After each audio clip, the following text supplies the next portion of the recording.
Si tu as perdu du poids ces dernières semaines et que ta progression s'est soudainement arrêtée alors que tu as l'impression de te tuer à la tâche, on va voir pourquoi arrêter de s'entraîner peut débloquer la situation. Alors on va de suite rentrer dans les détails, mais avant tu dois bien être conscient d'une chose. Cette stratégie elle va fonctionner à une seule condition, c'est que tu sois déjà irréprochable dans tes habitudes. Par là j'entends notamment que tu sois régulier dans tes calories, dans ton sommeil et dans ton entraînement depuis au moins plusieurs semaines, si ce n'est plusieurs mois. Je t'invite donc à être honnête avec toi-même dès maintenant, parce que sinon cette vidéo n'aura aucun impact sur tes résultats. Alors tu dois te dire qu'arrêter de s'entraîner, c'est un des conseils les plus stupides que tu as entendu en termes de perte de gras. Alors avant de partir en courant, laisse-moi juste expliquer ça un petit peu plus en détail et surtout je vais donner un protocole précis pour que tu fasses ça bien. Tu as probablement déjà entendu parler du mode survie du corps, un état dans lequel ton métabolisme est bloqué. Ça peut être hyper frustrant parce que malgré tous tes efforts, tu perds plus de gras et même t'en reprends. Alors une première question qu'il est légitime de se poser, c'est est-ce que ça existe vraiment un métabolisme bloqué? Et donc tu vois venir la réponse. Pas vraiment. Pour débunk ça, un des meilleurs exemples un peu glauques, c'est les camps de concentration pendant la Seconde Guerre mondiale. Il n'y avait aucun détenu en surpoids. Ils avaient tous la peau sur les os. Pourtant, il y en avait quelques-uns qui arrivaient à survivre avec un seul bout de pain par jour. C'est un peu la beauté du corps humain, il est très fort pour survivre. Donc si tu lui apportes une seule miche de pain qui fait peut-être 100 calories dans une journée, eh bien ton corps peut survivre juste avec ça. Mais si tu ne manges plus rien, eh bien tu vas forcément sécher. Donc quand tu arrives dans une phase de stagnation et que tu te dis que ton métabolisme est bloqué, il n'est pas vraiment bloqué. Mais du coup, avec mon exemple, tu peux te dire, le seul moyen de continuer de progresser, c'est de baisser encore plus les calories. Sauf que si tu continues de réduire les calories, tu vas ne faire qu'aggraver les choses. Il y a notamment des symptômes qui peuvent rendre ton quotidien insupportable. Il y en a notamment 6 qui reviennent tout le temps. Le premier, ça va être une réduction de la qualité de ton sommeil. Tu risques d'avoir du mal à dormir et même te réveiller en plein milieu de la nuit avec des fringales. La sensation de faim va augmenter, au point où tu peux commencer à développer des troubles psychologiques autour de ça, en gros devenir obsédé par la bouffe. Il peut aussi y avoir une sensation de froid, puisque notamment la thyroïde va se ralentir. Elle a une fonction très importante dans la thermogénèse du corps. Tu peux avoir une perte importante de libido, voire quasi totale. Tu vas probablement aussi avoir une baisse de tes performances à la salle. Et un des symptômes les plus marqués, ça va être le manque d'énergie globale dans ta journée. Donc tu peux être irritable assez facilement, être constamment fatigué et avoir l'impression que la moindre action du quotidien absorbe ton âme. Donc comme tu le vois, réduire trop les calories, c'est pas une bonne idée. Et donc la question, c'est comment continuer de progresser sans toucher ces calories. Pour ça, la clé, c'est de réduire l'hormone qu'on appelle le cortisol. Cette hormone, elle est très importante dans ce concept de mode survie ou de métabolisme bloqué. Parce que plus tu vas avoir de cette hormone, plus ton corps va être dans un état de stress. Et donc forcément, pour survivre à ce stress, le corps il va ralentir ses fonctions. Si tu perds du gras depuis plusieurs semaines, voire plusieurs mois, eh bien tes niveaux de cortisol, ils ont forcément augmenté. Parce que pour perdre du gras, le corps va sécréter du cortisol. Il suffit donc que dans ta vie au global, tu aies d'autres sources de stress, comme des problèmes personnels ou au travail, et de suite tes niveaux de cortisol augmentent encore plus. Et donc tu peux atteindre un niveau de stress généralisé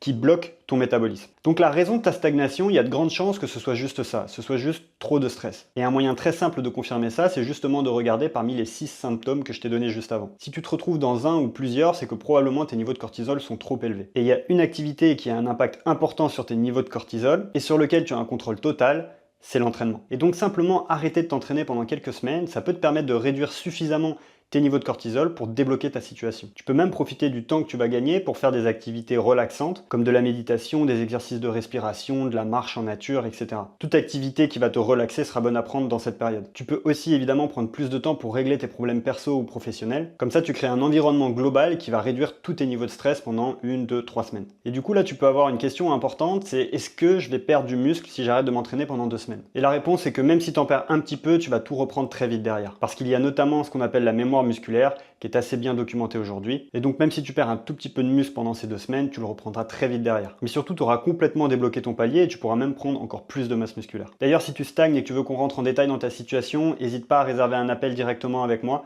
Le lien, il est dans la description. Alors du coup, pour faire ça bien, je te propose un protocole en 3 étapes. La première étape, c'est d'arrêter totalement l'entraînement pendant au moins 7 jours. Tu peux même monter à 14 si besoin. Pour ça, écoute juste ton corps. Pour maximiser le repos sur cette période, tu peux optimiser plusieurs choses. La première, c'est de garder des protéines élevées, ok? Donc au moins 2 grammes par kilo de poids de corps, tu peux même t'amuser à monter un petit peu plus. La deuxième, c'est d'augmenter le nombre de pas que tu fais dans la journée d'au moins 2000 pas par jour. La troisième, c'est d'augmenter un tout petit peu les glucides en restant dans tes calories. Donc typiquement, ça peut être de juste manger une banane par jour. Tout simplement parce que le sucre va augmenter les niveaux d'insuline et l'insuline réduit le cortisol. Donc on reste sur des bons glucides évidemment, on évite de se jeter sur des biscuits ou des Kinder. Et comme je te disais, faire des activités de relaxation, des exercices de respiration comme la cohérence cardiaque, de la marche en nature, de la méditation ou tout ce qui te fait kiffer au quotidien, de la lecture, etc. Évidemment, le bonus, ce serait de régler les problèmes à côté. La deuxième étape de ce protocole, c'est de reprendre tranquillement l'entraînement au bout de la 3e semaine. Donc par exemple, 2 séances de muscu dans la semaine avec une intensité vraiment modérée et où tu fais un seul exercice par groupe musculaire. L'objectif de cette semaine, c'est juste de se tester. Est-ce que tu te sens bien ou est-ce que tu sens que tu as besoin d'encore un peu de temps? Si tu te sens bien, tu peux reprendre le rythme normal à la semaine 4